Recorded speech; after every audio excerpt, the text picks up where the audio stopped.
Welcome back to Medical Experts in Football. I'm Tawara Deshikbin, your host. I'm a physical therapist and sports journalist.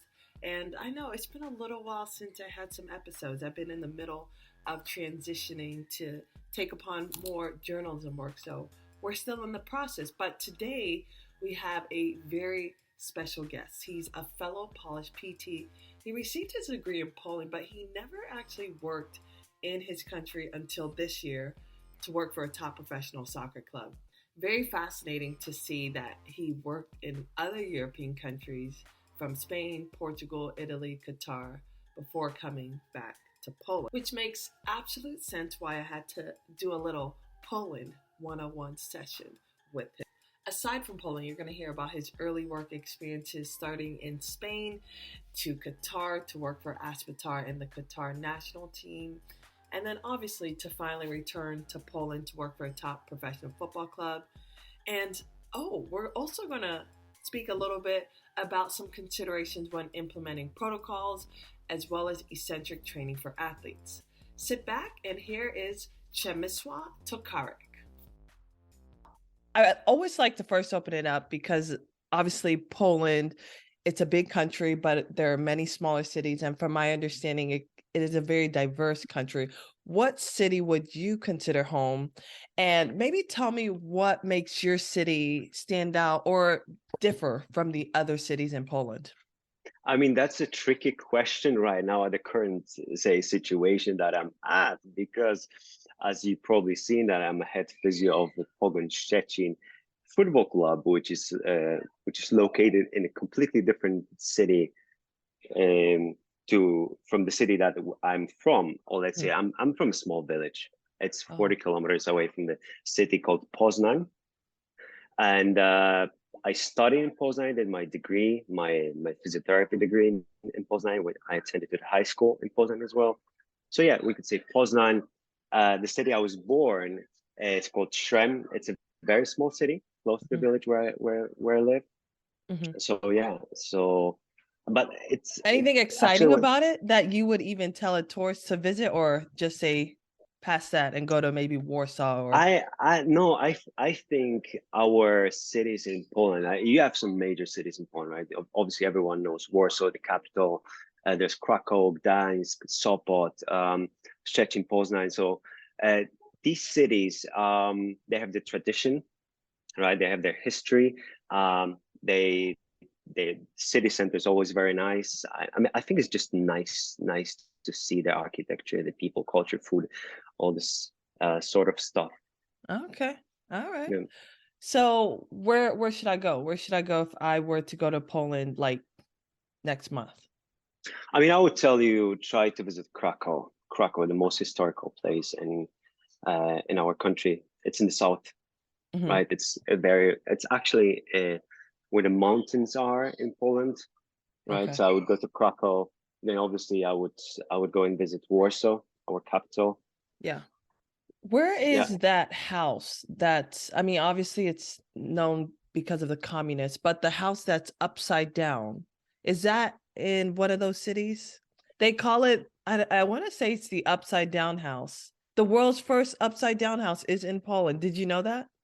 I didn't know that. You had no idea. You see, I know more about your country than you do. And probably because, as you probably realized from my profile, it's been 11 years, right? 11 years traveling and studying and working. So I actually feel like a foreigner now returning to my home country, because I just returned in March. Right. So it's basically 3 months ago. Yeah. Yeah. So and I can't wait to get to that, because you've traveled all over the world just to come back to your home country. You have to know this question because this is your name, Przemyslaw. So they say, and correct me if I'm wrong, all Polish names are associated with a specific date of the year. Is that true? Is that made up? We have something that's called, like you have a birthday and you also have your name's day, right? Which has almost a parallel importance as your birthday, right? So you would celebrate your birthday, and I was born on June 16th. And my name's day, I think it's the 30th of October. October. Right? It is the So 30th of normally, October.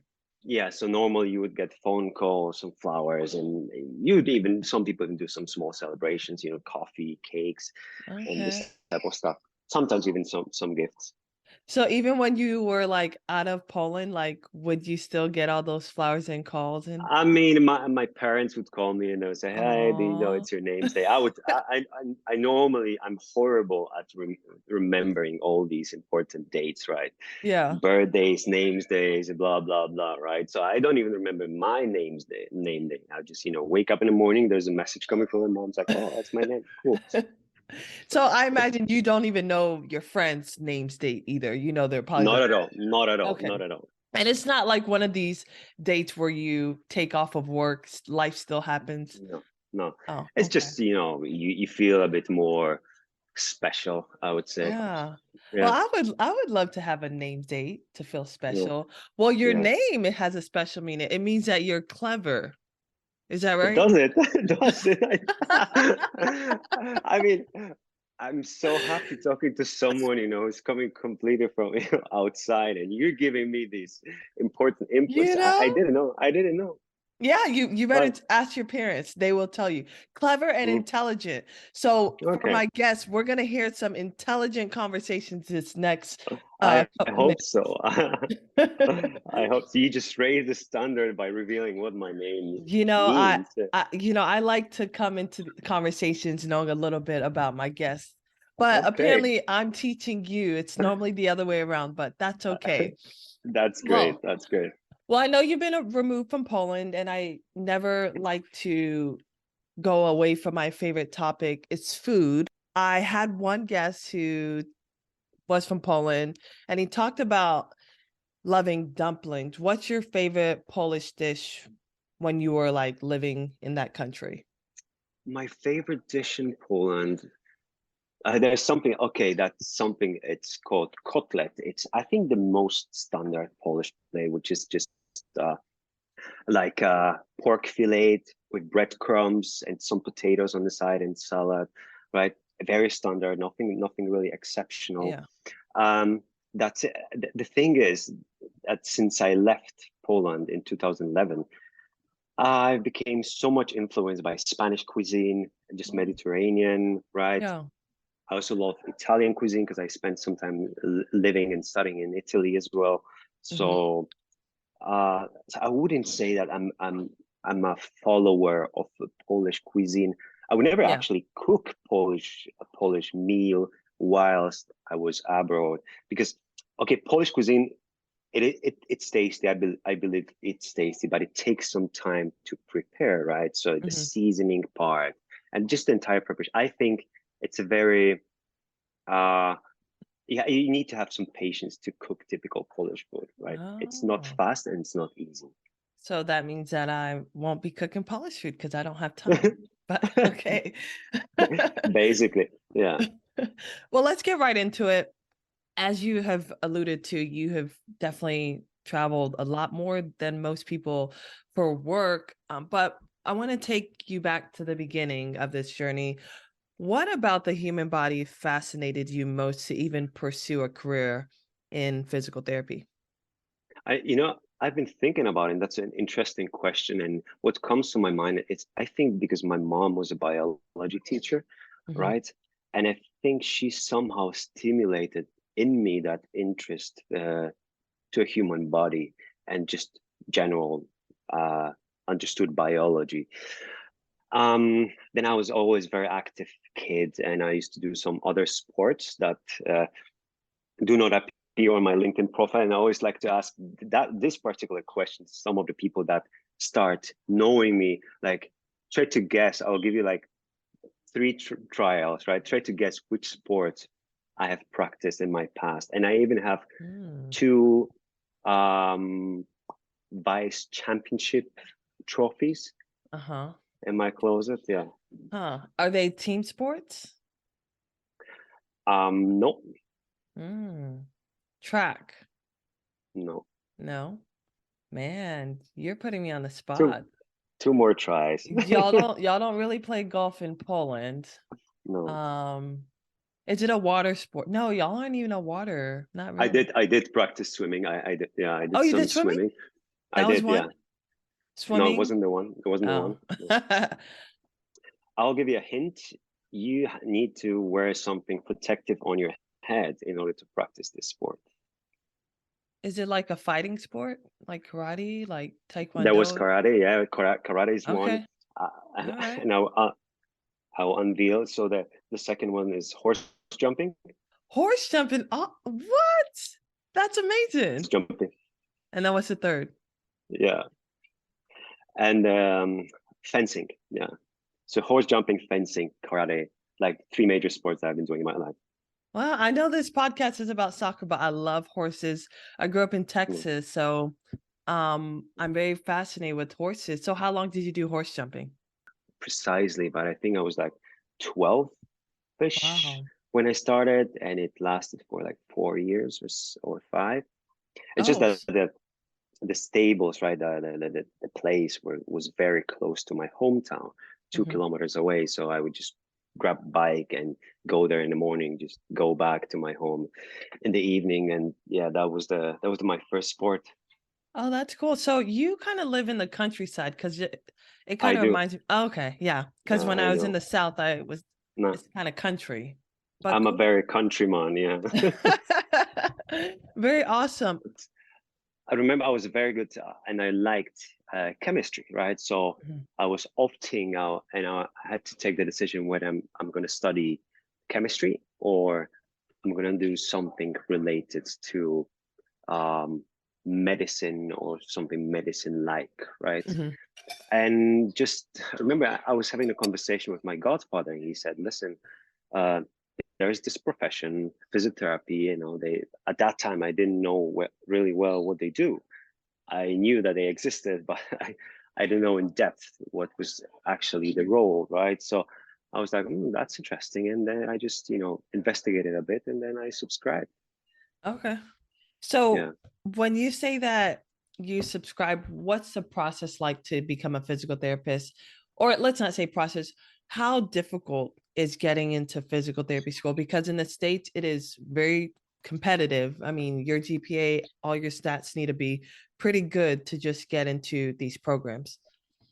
I mean, if I remember well at that time, because we have this end high school exams, right, that you need to pass, and you get your grades from I think it was Polish, foreign language, one chosen subject. In my case, it was chemistry. And in order to access the university and study physiotherapy, you needed either biology or physics or chemistry. So I Mhm. did chemistry exam and I got a really high score. So I didn't have any problems accessing to the university. But I know that over time, physiotherapy has gained a lot of fame and popularity in Poland, right? Mhm. So I think it has become a very competitive degree right now in Poland. I Yeah. think it does. There are a lot of people interested in becoming physiotherapists. And for you at that time, was a master's degree required, or had you just decided to get a further degree? Because in the States at first, many years ago, it started off, you need your bachelor's, which is your 4 year, then your master's, but now it's your Mm. doctorate. What about Mm. there? You can work as a physiotherapist after bachelor's degree, right? Which lasts for 3 years in Poland. So you get your diploma, bachelor's degree, and you are actually a certified physiotherapist. As far as I know, I think there's not much difference between the title masters and bachelors Mhm. in terms of your eligibility to work as a physiotherapist. Yeah, But I think it counts once you want to progress further, you want to get the doctorate studies, or I see. some workplaces will look into your diplomas and they want to have physiotherapists that have finished the master studies as well. So for me, it was 3 years bachelor's degree and next 2 years of master's degree, and I would say that 98% of students does that, right? So they just continue straight on. Yeah, I see. And I'm curious, you deciding to continue straight on to that master's, Was that influenced by you having an idea that you wanted to go to other countries to study? Because some European countries, I think it's Spain, they maybe require what, a 4-year degree? Did that help make Mm. your transition No, easier? I mean, definitely yes, but at that time it wasn't the reason. I think I wasn't thinking at that time whilst I was finishing my bachelor's, I didn't have in my mind going elsewhere. Um, but it was just high standards that were kept in my family. So I think my parents required from us getting the master's degree study, right? And Okay. it's just, it's a cultural thing as well. It just looks good Yeah. for you, for the family, having the master's degree completed. I don't want to say that that's the only reason, but at that time I also knew that I wanted to be a physiotherapist. So I thought, just I'm going to complete full studies and get the fully the full diploma, if that So you makes knew you wanted sense. to do physical therapy, but did you know that you wanted to work with soccer? Where did that come from? I mean, that's interesting story. That's interesting. So, because if you kind of dissociate a little bit from, and you look at the timeline, right, of my career, right? So you see me studying physiotherapy, then going to Spain, then suddenly, going to Qatar national team. I had some experience already in Spain with a football team as well.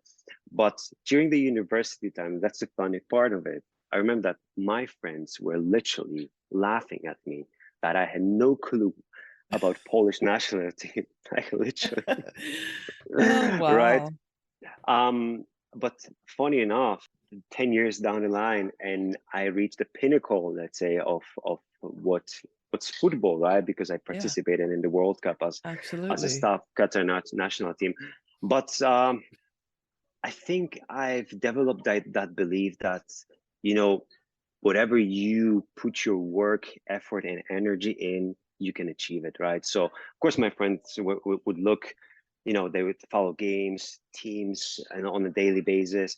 But what I was doing at the time, and I remember that very well, I remember going back from the university, and I would just research on the website some books of related to physiotherapy, Mhm. osteopathy. I would download them, videos.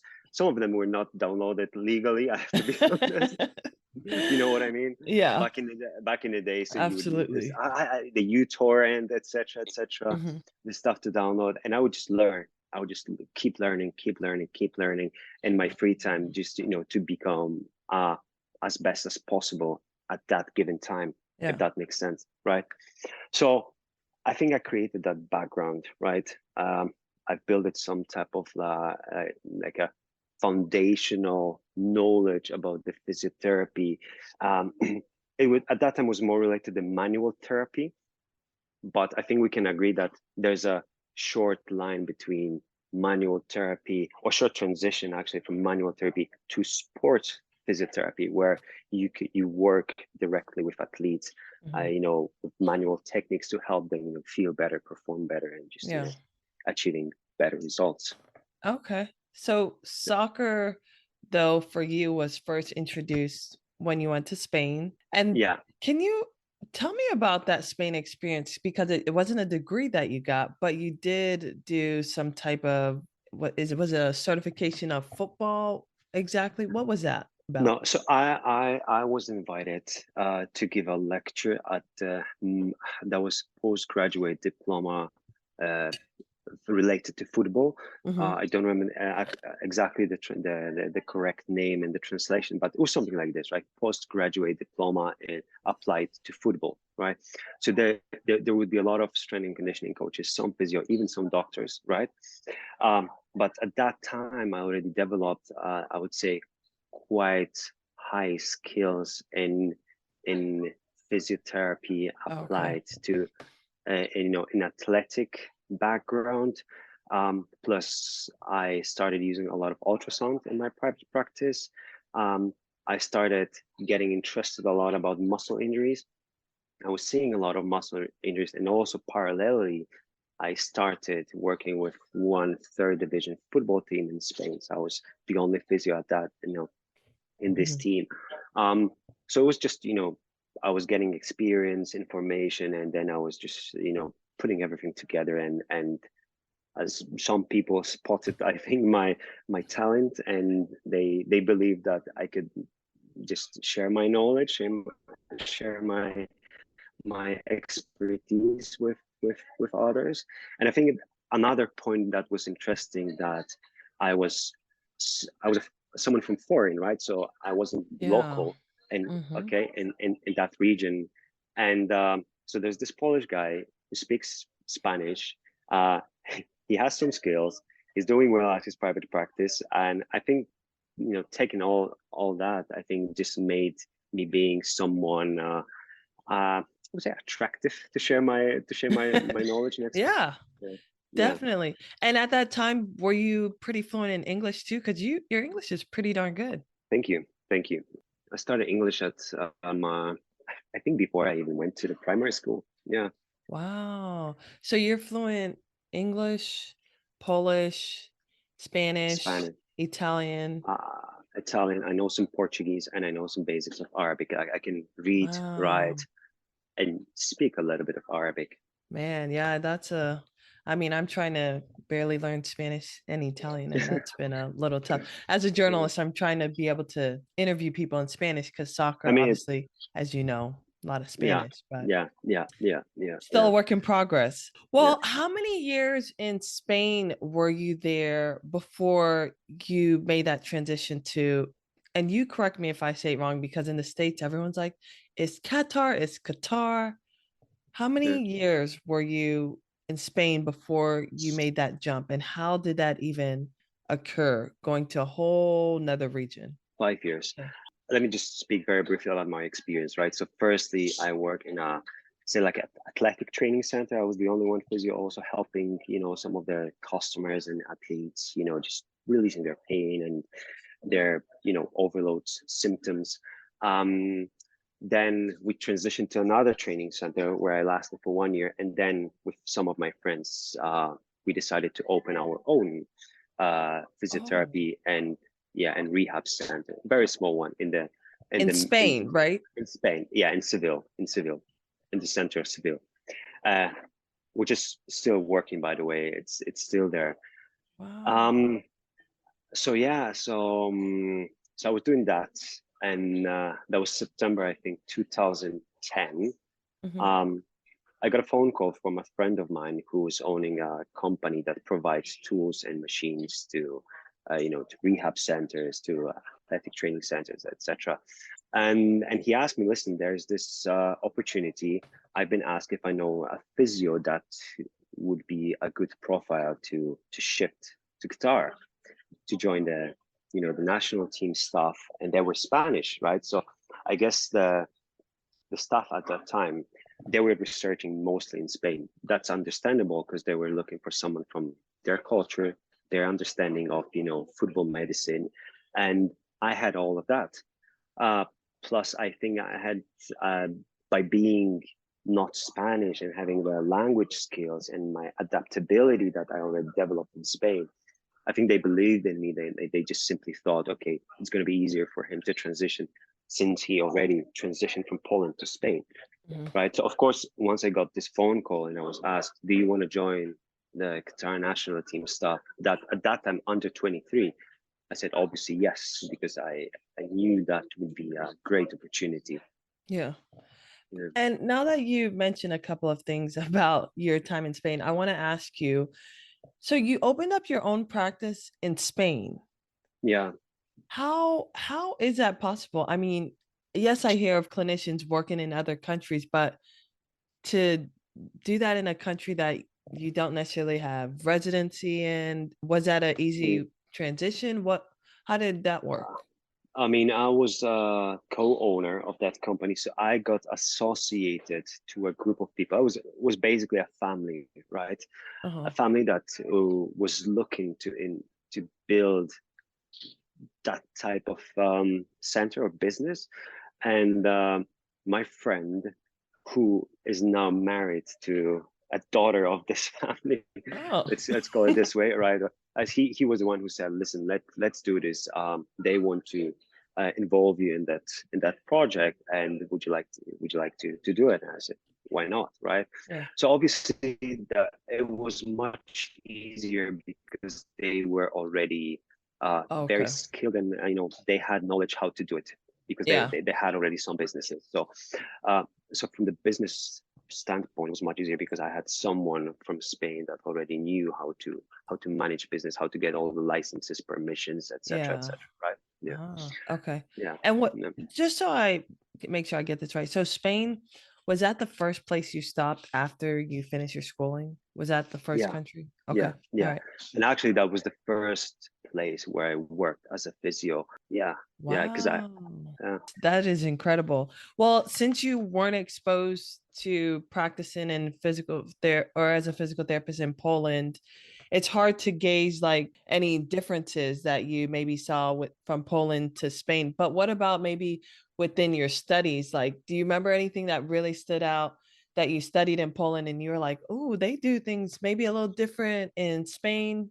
Anything at I all? mean, I think that the major difference and something that stands out in Spain in their way, the paradigm, let's say, in football medicine or in medicine in general, is that they have this profile that they call readaptador.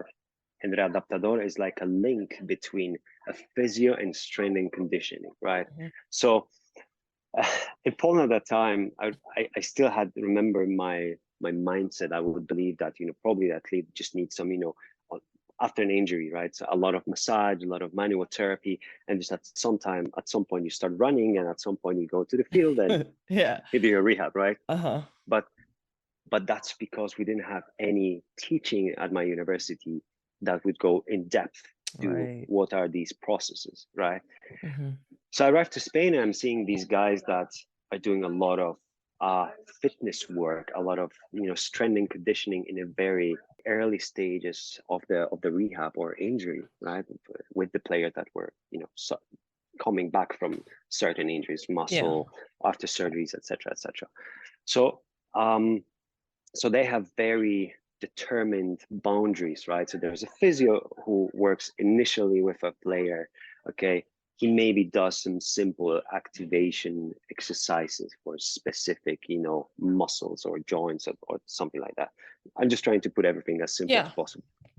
But once it comes to the strength work, like proper work in the gym, once then actually there's this joke. Once you take the bar to work with the bar, right? Do some Mhm. squats, then it's not for physio anymore, right?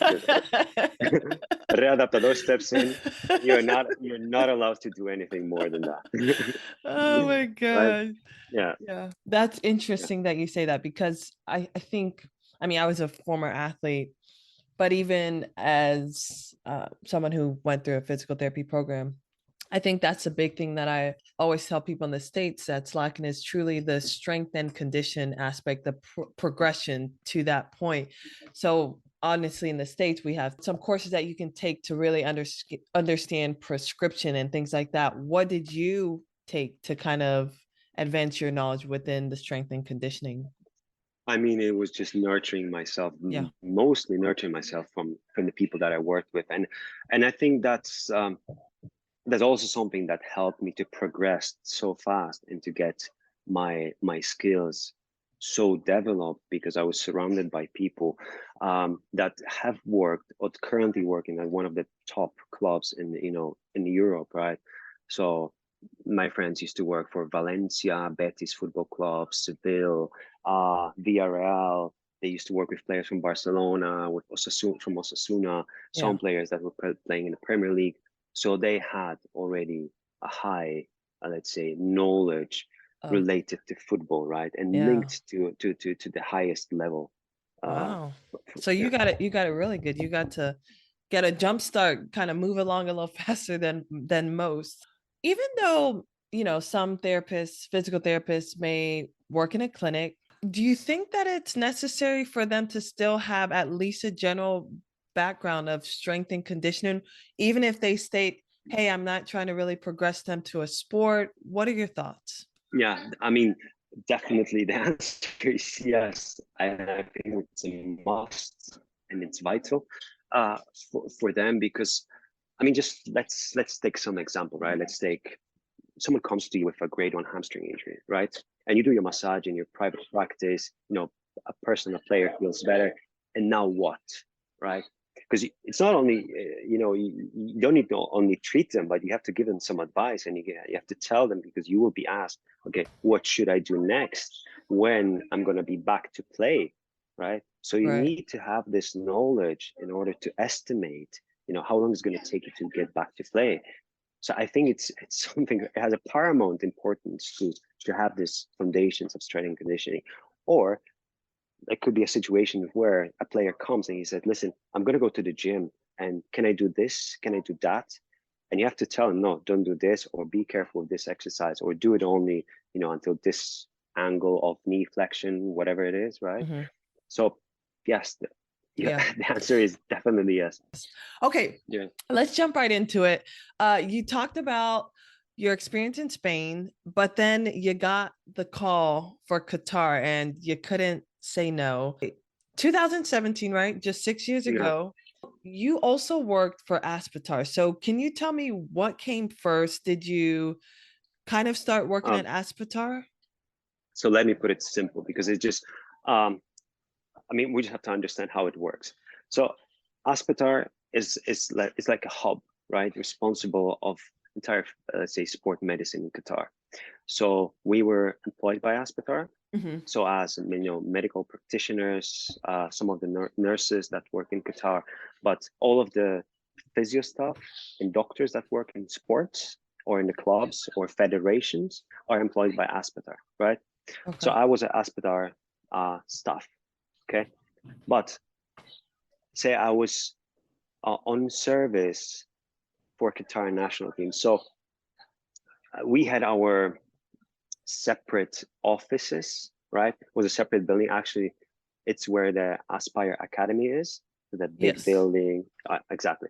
So the ground floor, there's a national team headquarters. And that's where we were staying and training and doing all our stuff. But of course, our daily contact was related to Aspetar. We were performing MRIs, we're taking our players to do some additional studies at Aspetar, right? They were also having some initial rehab stages after surgeries at Aspetar, right? So there was a direct collaboration, and also we were, going to Aspetar every now, almost on a daily basis, plus, all of the trainings, Tuesday lectures, all this type of stuff. So we were like in a constant contact with Aspetar, even though we were located in a different building. Let's call it this way. Okay. So would you say that you were hired full time with Qatar national team? Because obviously they're not playing all year, but obviously leading up to that World Cup, there was more camps, right? Here's the thing, right? Here's the thing, because I'm getting the same question, and there's something unusual about Qatar national team, is that there's some sort of supremacy of the Qatar national team staff over the clubs, right? And that's how it's structured. Mm-hmm. What I mean by that is that once a player gets injured and he belongs to the national team, or he might be potentially a national team player, he does the rehab with the national team medical staff, right? So as you might understand, if all the clubs are situated in Doha or around Doha, so you will have, different injuries in different clubs. So you would have work not almost, you would just worked 365 days per year, right? Yeah. Wow. And what was that like? Because clearly you're getting these players, like, is there any like lashback from the clubs, like with how that works? Or is that kind of what's expected? They get injured, they go to the national team, or were there challenges within that? I have to leave this part of the conversation to to the medical doctor, to the national team doctor, right? But it's just the way that the country and the football medicine is structured in Qatar. So everyone knew that, everyone understood that, and we just all had to accept, right? And of course, you might talk about different interests. Clubs wants to win their games. We want to have fit players, etc., etc. Absolutely. Yeah. Oh, But okay. I would say it was pretty smooth. It was pretty smooth because, as I said, we were all coming from the same hub, which is Aspetar. So we all knew each other. We would see each other on a daily basis. I would see doctors from different clubs, physio from different clubs, so, going Yeah. to Aspetar. So we would have, direct contact, conversation, and exchange of the information, right? So it's very fluent, and there were not many problems with that. Okay. I guess that's very fascinating you say that, because I'm so used to like the top professional footballers, once they get injured, they decide where they even want to go get treatment, because some will even go to a whole nother state in the States here. They don't necessarily report to the national team doctor, or national team medical staff, but that's very fascinating. Well, I want you to think about this, because I know it's still been a couple of years, but when you first had that transition, what was the most difficult aspect culturally about that experience? Honestly speaking, Yeah, honestly, we got to be I, honest on this podcast.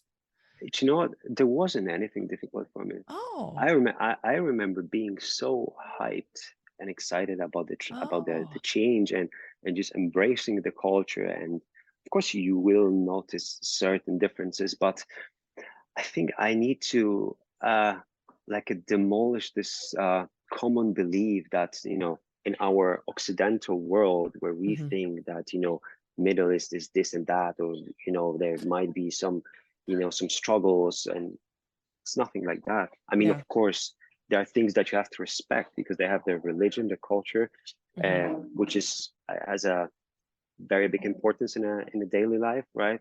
So I'll give you one simple example. Say that you're at the gym, and it's don't want to make mistake, but let's say that there's a prayer time coming, right? It's hmm, at a certain time before the midday, and when there's a calling for a prayer, you just have to switch off the music, right? If you're playing in the music in the gym, right? yeah, So it's a sign of respect to hmm, Allah, to God, right? Yeah. So these are, certain nuances that you need to follow, right? Or that you cannot wear shorts when you go to certain governmental places, hmm, or some other public places. But for me, if I think about it, it really wasn't difficult at all. It was because another thing, Qatar, uh, I mean, despite the fact that in the Middle East, it's a very open country for foreigners, for for expats, right? hmm. And you really get a nice lifestyle, high standard lifestyle in Qatar. I know you talked about, and that was very interesting. You talked about like how the music need to be turned off, maybe not wearing shorts in certain places. Do you feel like there were certain things that you were exposed to that you hadn't even heard of, through your PT schooling that you saw in Aspetar, or maybe that you didn't see in Spain as well? I think Aspetar was really exercise based in terms of rehab processes and protocols, and they had their own protocols related to different type of injuries, right? So I think Aspetar in my entire journey was just putting the layout and the structure to the knowledge that I was already gaining from before, right? Because Hmm.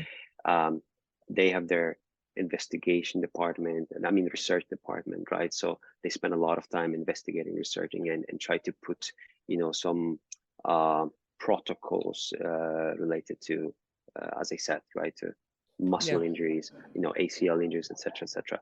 So it was just a little bit structuring my knowledge that I've been having from before, and of course gaining new knowledge and new perspective from people that work in Aspetar. Gotcha. And that perspective that you had with the Qatar national team and Aspetar, what is maybe one thing that you really took from that whole experience that constantly stays in the back of your mind regarding to providing treatment to players? Being very specific about the diagnosis of the players. This is the shout out to my ex-boss, but he was a great football medicine practitioner, specialist with a huge background, huge experience in Premier League as well. And I remember he was so much specific into getting the right diagnosis of a player, because that can determine, the entire, the future steps of what you're going to do with the player, when he's going to be back, and also the message that's going to be given to the people, right? So I think I've developed and I've grown a lot, and I took a lot from that experience in this field, which is the diagnosing injuries, right? And another thing is that we had this privilege of getting the MRI, I don't know, ASAP, right? So you would get a hamstring injury on Sunday or Saturday, and the next day you would have already MRI in the morning booked at Aspetar. And that was the marvelous part about Aspetar. They were so collaborative that they would just get a phone call. Listen, there, we have a hamstring injury. We need an MRI appointment for tomorrow. So a player would go for an MRI. So you would have at the same time a clinical assessment, imaging, and then you would just, take two parts together, make the prognosis for the player. So that was great. Yeah. If there's a clinician who may not have as the knowledge, right, to maybe make an exact diagnosis, but they're on the fence, okay, maybe it's this, maybe it's that, how would you maybe advise them? Obviously, getting the knowledge is important, but what other ways, especially early on in their career, can they make these efforts to be a little bit more specific than just giving, oh, right lateral knee pain? I mean, one of the answers that I loved a lot, case studies in research, right? And case studies at the conferences. That gives you a lot of perspective, because it shows you very specifically and directly, right, what someone has done with that specific case when there was this type of pain, right? And then, of course, I think it's just pure mathematics. The more you see, the more you know. Yeah. It's as simple as that. So you need to make your efforts to just try to see as many injuries as possible. Try to follow people. Try to stick into someone's office or private practice and observe and learn and listen. And it's a lot about observation and just taking your own, how you say, conclusions. Yeah, I would agree, because there are some injuries. I remember when I was a very new grad, and an athlete's coming in, I think it's maybe a injury that didn't have a systematic review, right? Didn't have that yet, but I had to go to case studies to just see, okay, what did they do, maybe to get some ideas. So totally agree with you. I think you have to be able to make the effort in doing that. Something else comes to my mind. What was great also in Aspetar, or I think that can happen elsewhere in the world, is that once you diagnose an athlete before he gets the imaging study, right, MRI and ultrasound, that also helps you a lot develop your skills, because you almost like test your clinical skills. So you made a preliminary diagnosis saying that, okay, this is going to be a grade 1 distal hamstring injury, and then he gets the MRI ultrasound, so you verify whether your clinical diagnosis was correct or not. Yeah. And that's where, for some that may not have the ability to do, because it sounds like you can do the ultrasound, you could do all that testing. Some, as clinicians here in the States, I don't know that they get educated. We don't get educated in that, but also you have your doctors that can do that. Yeah. I also remember this conference that we had at Aspetar related to radiology, right? And of course it was sport medicine related. And that was, I remember, so much insightful when you heard radiologists talking about different cases and different studies, right? So they would present that, 33 years old man with anterior knee pain, and then they show you the MRI, and, they reveal what it might be, and or the unusual, say, diagnosis that they had. Yeah. Yeah. I know, like, obviously you're there for medicine, but your overall experience, what did you enjoy most about Qatar as a country, and maybe what do you wish you would have done more of before making the transition, or did you do everything you wanted to do before coming to Poland? Okay. I think, I mean, the simplest answer is what I've enjoyed the most, the sun, because no sun in Poland? During 2 months, maybe. Yeah. Wow. So So nice weather. Obviously, it gets a bit hot during the summertime. I have to say that I loved it. The transition from Qatar to Poland wasn't easy because, as I said, Qatar, in certain aspects, is very open. It offers you a lot. It's a very safe place. It's a very family friendly place as well, right? Mm-hmm. I mean, to the point that when I talk about it with my friends, so, and I'm giving a simple example, right, that I can just walk out to my door, walk out my house, go for running in the morning. I don't even have to lock my house, use the key because I know it's so safe, right? Yeah. Yeah, That's and good. so there is a very family-oriented society, so it's a great place to grow your children, and you're just meeting a lot of people from different parts of the globe. So, um, but your question is what I enjoy the most a part of Yeah. my work. Yeah, so I think was the relationships that I've developed with people from all over the world. Like I've gained so many friendships, and some of them very, very close. Um, Another shout out to my friend from Colombia Okay. that I shared some experience in the national team during first months. He's now working in Saudi Arabia for one of the top clubs Yeah. as a medical doctor. Yeah, Okay. so I think that's just meeting people from all over the globe, and it really expands your mind and teaches you, you know, how to be respectful to people, to cultures, Yeah. and not be judgmental, which is very important. Yeah, Mm-hmm. so I think this is what's really great about Qatar, Yeah. I like that. and and Go and ahead. food, I and was food. just gonna, you see, you read me so well. I was also gonna ask you, what about the food? Uh, I mean, you know, Qatar, Middle East is very much influenced by. Correct me if I'm wrong, if I use the term wrong, but the Indian culture.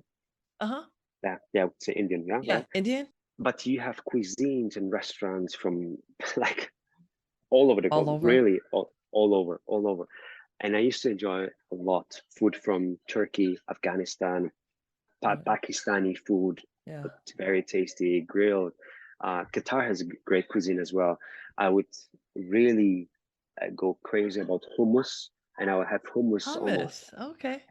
every day, every single day. Ah. Yeah. So the food adjustment's gonna be a little hard since you've gone back to Poland. Has it been tough? Or you're finding ways to spice it up? I mean, as I said, I'm so easygoing with a lot of stuff, also with Yeah. food. So I'm getting used to it. Of course, I miss certain stuff and I miss the tastes, right? Because I mean, hear what's happening, right? I would smell, taste this. It's so much associated as well with our memories, places, right? And just the feelings, right? So I think there are some things that will be only activated once I, you know, get certain tastes that it's difficult to get them maybe here because difficult to get authentic, you Yeah. know, Afghanistani taste or Turkish restaurant that Yeah. I used to go to when I was in Qatar. Yeah. Yeah. All right. Well, it was just earlier this year, you were back headed to Poland to start the work with the professional football club. And I want to try to pronounce this Pogon Szczecin. Pogon Szczecin. Yeah, Pogon Pogon Szczecin. Szczecin. Mm. It was just 3 months ago. Yeah. Did you feel that it was time to come home, or were you looking for more of a challenge at that point? Okay. That this is a very, I think, unusual story. I think I felt at some point that after the World Cup, right, once achieving as I said, the pinnacle, uh, that would be maybe the time to go back. But me and my wife, we were very comfortable living in Qatar. As I said, Hmm. we loved it. We both enjoyed it. She spent 3 years more than me. But we had a unfortunate event in our family Yeah. that basically prompted uh, my decision to return to Poland. And so this opening happened to be available because it was just 3 months ago and you joined them. That's when the season just finished. So technically, have Yeah, you started, or is it once what I did, July? I did, I did, I did. I joined March the 8th was the first day when I joined the team. When I got introduced to the entire community of Pogon Szczecin. I think I was very lucky and fortunate because once deciding returning to Poland, my original idea was maybe doing some of my private practice and just promoting my skills and knowledge that I've gained in my last years and transitioning that to the private customers.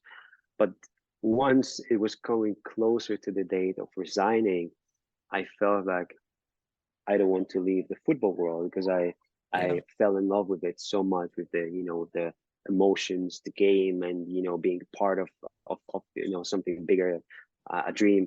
So I did my research with some of my contacts that I keep in Poland, because I have a lot of friends. Some of them work in professional football, and I just got a contact of this guy Rafał from Pogon Szczecin. He's like a responsible strength and conditioning, and it turned out that they were looking for a head physio. I was looking for the club. They liked my profile. I liked them, so it's like perfect match.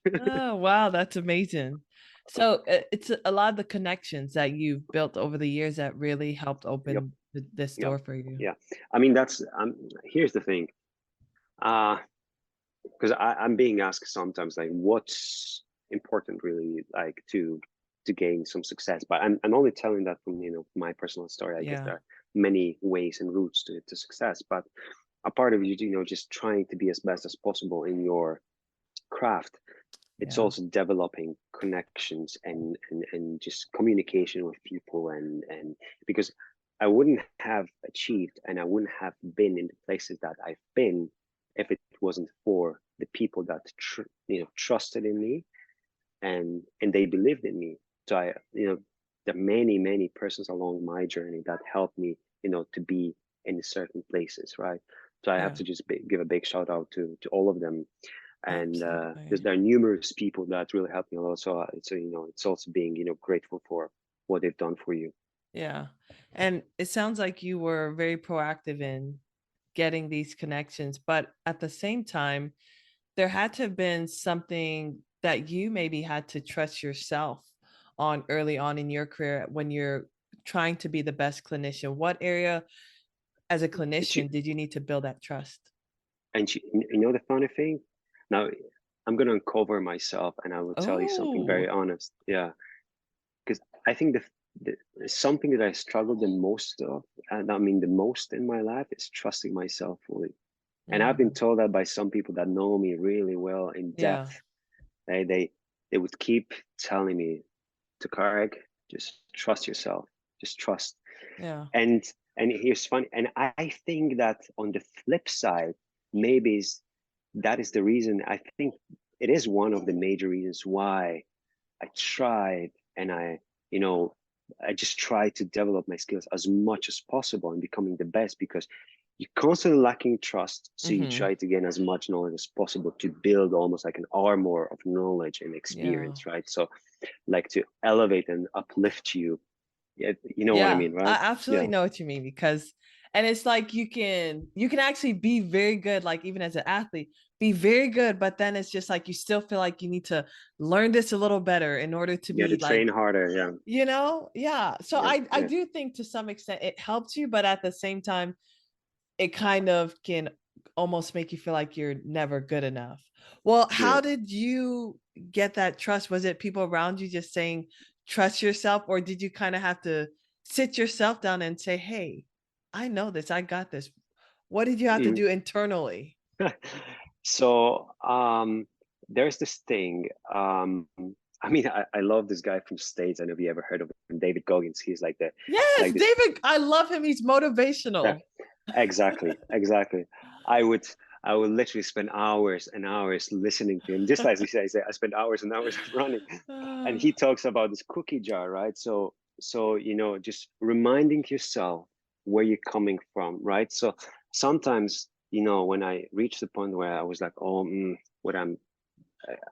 I was lacking the trust, I had to remind myself that, I've been already through some experiences and I've been to these places, and I've helped people. I've had some results with my patients or my athletes, right? So this is one. Second is the direct feedback from the people around me, people who believed in me. Third is the feedback from the athletes, from my clients as well. So yeah, I Yeah. think all of this, yeah.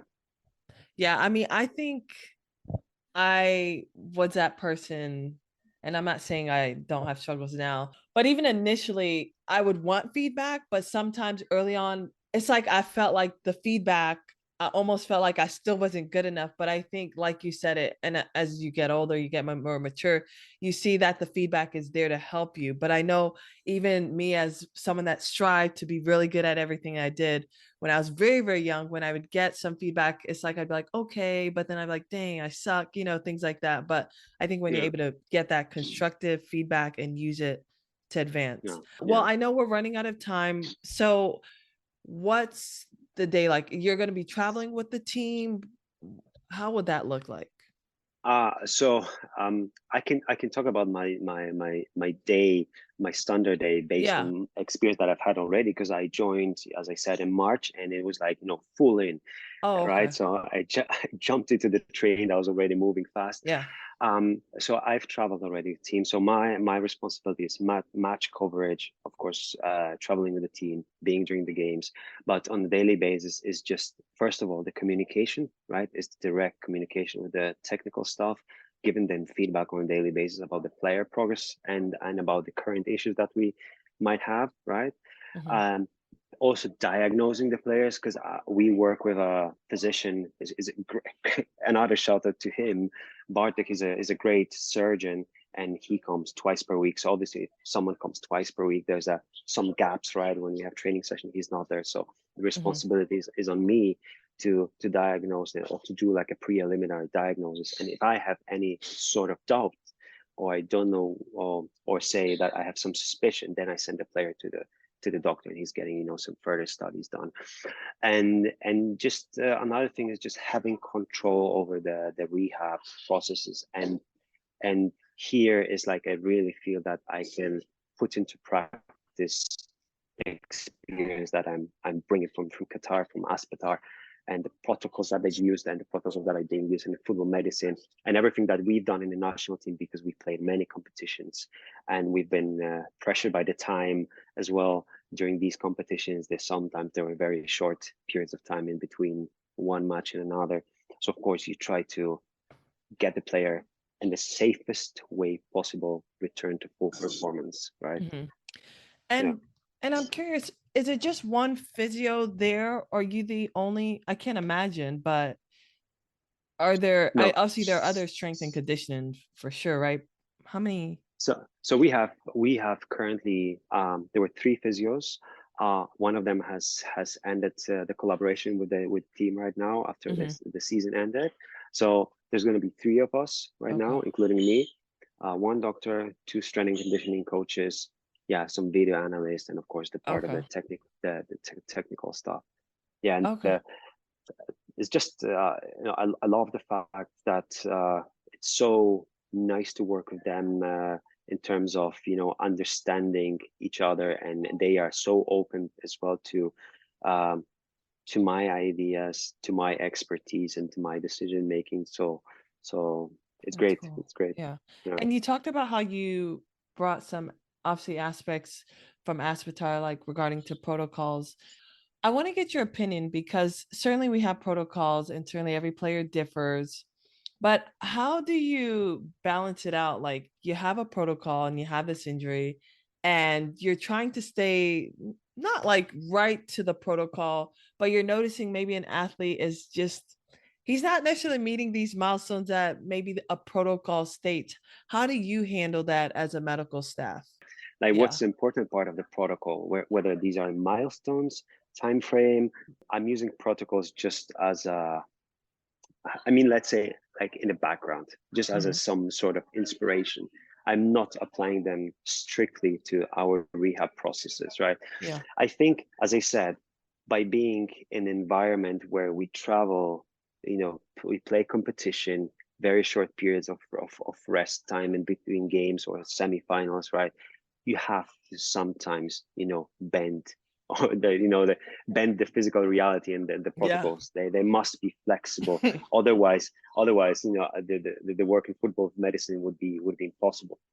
But what Aspetar promoted a lot was early exercise implementation during the early stages of for example, muscle injuries rehab, right? Yeah. So what I do a lot now with muscle injuries, just I'm trying to get the player to run or jog as soon as possible. So as soon as I see that he functionally can do certain movements that I know will allow him to jog on a treadmill, say 6.5, 7 kilometers per hour, let's run. So I'm trying to do this. I'm trying to introduce exercises as early as possible, right? To target the specific structure, specific muscle. In the very, very, very early stages of the rehab. Now, I agree with you regarding to the protocols, but you do know athletes, sometimes they can be well in tuned and they can do their research just to see like, okay, this is how after an Achilles tendon rupture, this player was running by 4 months, blah, blah, blah. How do you communicate to an athlete kind of the game plan, the treatment plan, and if they are maybe not necessarily running by 4 months or walking, whatever it is for an Achilles or whatever injury, and they feel they're behind, how do you communicate to them kind of, okay, this is a protocol, but then this is reality? Because that's where some clinicians I think may struggle, because it's like, okay, this does say this, but the athlete is still kind of upset that they might be further back than most athletes at a given point. First of all, I'm trying to use some type of psychology and tell them this, please do not use internet. That's one. But the second, the biggest argument is to say we are all different. We are all different in terms of our bodies. And I always even show an athlete, like, look at your leg and look at your colleague's leg, right? There's a major difference between size, shape of the muscle, etc., etc. So I'm trying to explain them, the way, for example, you recover, the way you need, the way you build your hypertrophy or your muscle strength is so much different than, for example, your colleagues, right? So I'm trying just to let them understand that there's so much of a variety, right? We talk about protocols, right? Mm-hmm. Because I think the human beings and what we try to do always is just to put some standards, right? And to put some framework, right, into our practice, because this is what we need. This is what science needs from us, right? Yeah. But we all know that 2 + 2 doesn't equal 4 in medicine, right? Right. So we have to stick to it. And many times we had a case of an athlete that has undergone a very difficult surgery, right, on his cartilage in the knee, and he was already so anxious because he was doing individual sessions on the field, and he was saying, "Oh, I'm ready to play, etc., etc." And I was telling him, "Listen, the doctor spoke to you. You have to reach certain goals, right? Yeah. We have to get this, this, and this." And he knew that he would still feel some sort of discomfort during certain testing. And I tried to tell him, listen, it's been 6 or 8 months of very hard work. You had undergone a surgery that would exclude any other player from his career. So don't mess it up. Yeah. Don't mess it up. Just be a little bit more patient, okay? And I was trying to reassure to the player that we are trying, because we do. I think sometimes they might not believe that we're really trying to do what's in our hands to get them, to put them back to play as soon as possible. And this is what we try to do, right? So we try to make him understand, listen, we are really, really trying, but on the flip side, we also need to make sure that you don't get re-injured once you go back to play. And in order to not reassure that, but to have a bit more certainty that you will not harm yourself, you need to meet some certain goals, right? And we have to respect this, because we have proofs, in science, in studies, that if we don't reach these goals, you are at a high risk. And it's almost like sometimes you need to threaten him a little bit, say, listen, if you don't do this, you're at risk. You're gonna mess up you might be out for the whole year. Yeah. Well, finally, because you have gone and done like some instructors things with eccentric strength training, and obviously as a clinician, most should have a general idea of it. But what did you learn that has really helped your career regarding to eccentric strength training prescription, that maybe you could educate some of us that maybe we implement it, and how we can continue to maybe advance the way that we implement eccentric strength training? The first thing that you have to keep in your mind is to know the background of each player, right? So let's talk about, again, hamstrings, eccentric player training for hamstring. But now, it's just a very generic term because we have so many eccentric exercise, and also depending on the tools that you're going to use, because we've worked a lot with flywheel machines, right? Mhm. And so, of course, you have to know the background. Why? Because you need to know whether the player is accustomed to certain overload. Is he accustomed to certain exercise? Has he done in the past, for example, Nordic hamstring? Has he done this exercise? What's his muscle response if you target specific, muscle group during exercises, even not eccentrically? Because what can happen that if you do the eccentric training on an Yeah. unaccustomed player to certain overload, you will get such a high response, in next 48, 72 hours, the DOMS response, Yeah. that you might put him, he will be upset because he will feel very stiff. He will be complaining that he cannot run because his legs feel, heavy. He will be at risk if, the eccentric training is done too close to the match or the competition or whatever it is, right? So you have to be very smart and skillful in where exactly during the week to put the eccentric training, okay? Most preferably at the beginning of the week, in order to make sure that if he gets some type of,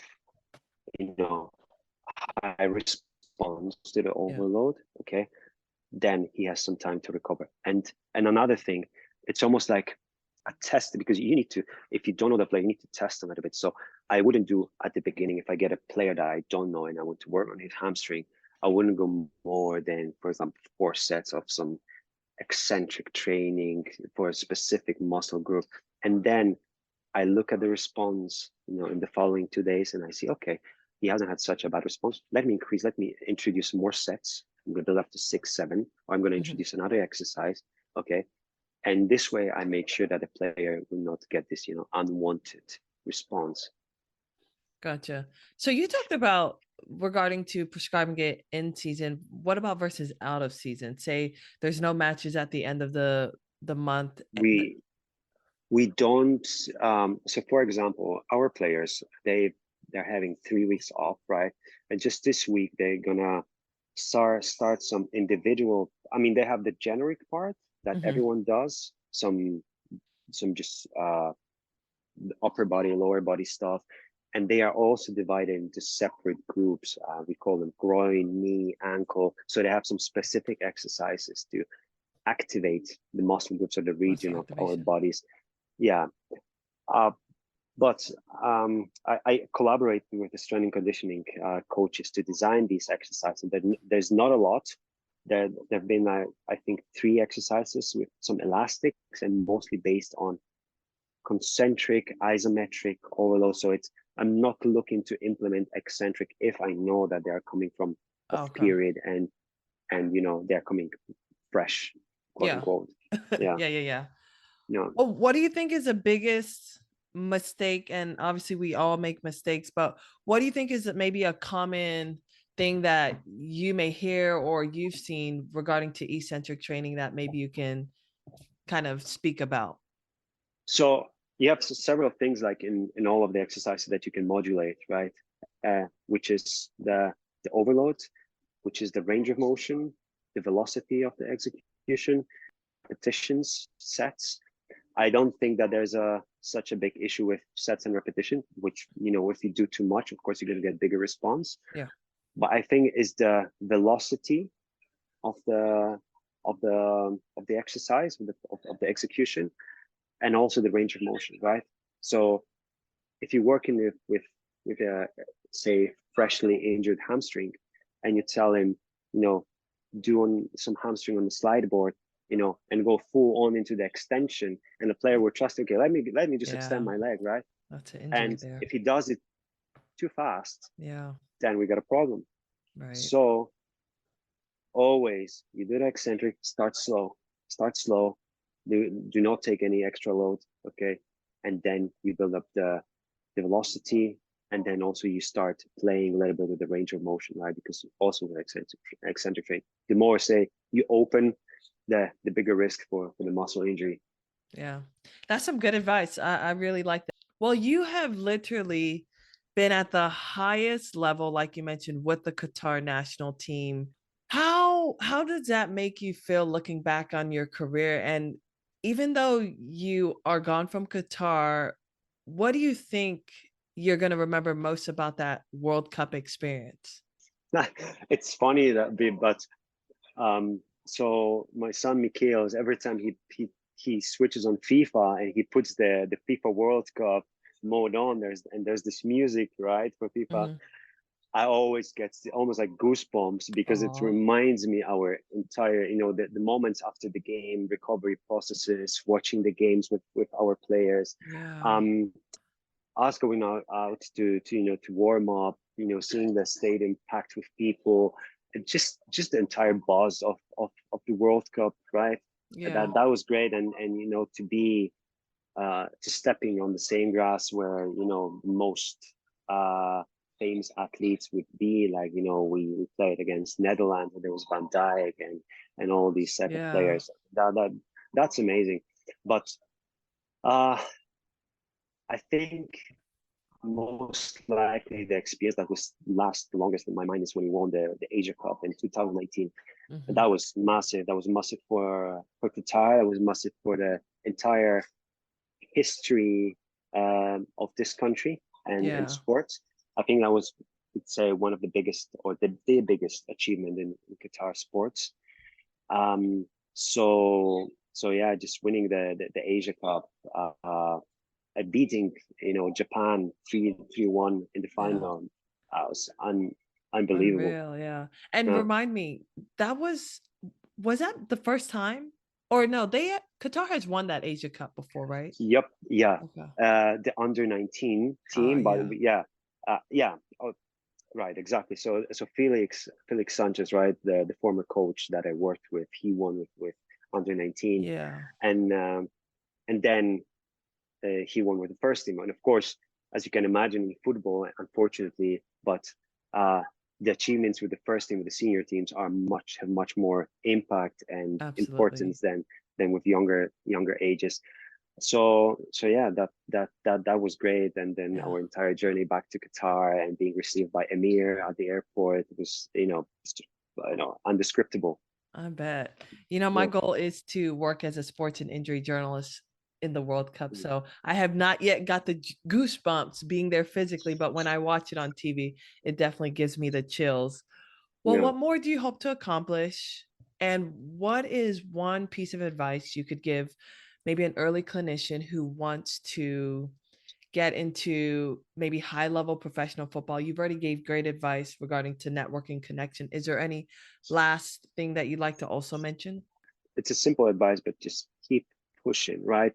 I think none of these experiences and achievements would have come if I haven't had done something extra and something that's out of the standard The norm, yeah. protocol, right? So, and that was the original idea. I'm going to leave my country. I'm going to go to Spain. I'm going to expand my mind and my knowledge by, expose myself to the outer world, other perspectives, other cultures, right? And just, I've done many courses, so invest in trainings, invest in your education as well, and share your knowledge, and just be hungry. I mean, if you want to be the best, you need to have a passion, and you need to feel that Hmm. you want to do it, and you need to just go for it. Yeah, I like that. I'll be honest with you, it really inspired me too. I mean, not that I'm never inspired, but you really inspired me to really even keep pushing. Now, I have to ask you, have you been to the States? You've been all to these other countries. Have you even I came would, to the States? yeah, we did. We actually, I don't know Oh, if yeah, we played the Gold Cup in States. That was in 2000, 21, and we faced the United States in the semifinals. That was in Austin. I mean, I do actually remember that. So you've Yeah. came for work though, but have you came for vacation at all? Not yet. I just stopped in Miami when I was flying to Jamaica with my wife. Uh-huh. Not yet. I haven't been to States for holiday purposes. So you're not interested, huh? Is that right? I am. Okay. I am. Come on through. Yeah. I want to. Even just talking yesterday with my wife, that would be so cool to go to Miami because she has some family members living in Miami as well. Speaking of Miami, Messi just signed to play for Miami too. So it's a pretty busy town right now. Yeah, well, happy days. Yeah. Well, what do you hope to still accomplish in your career?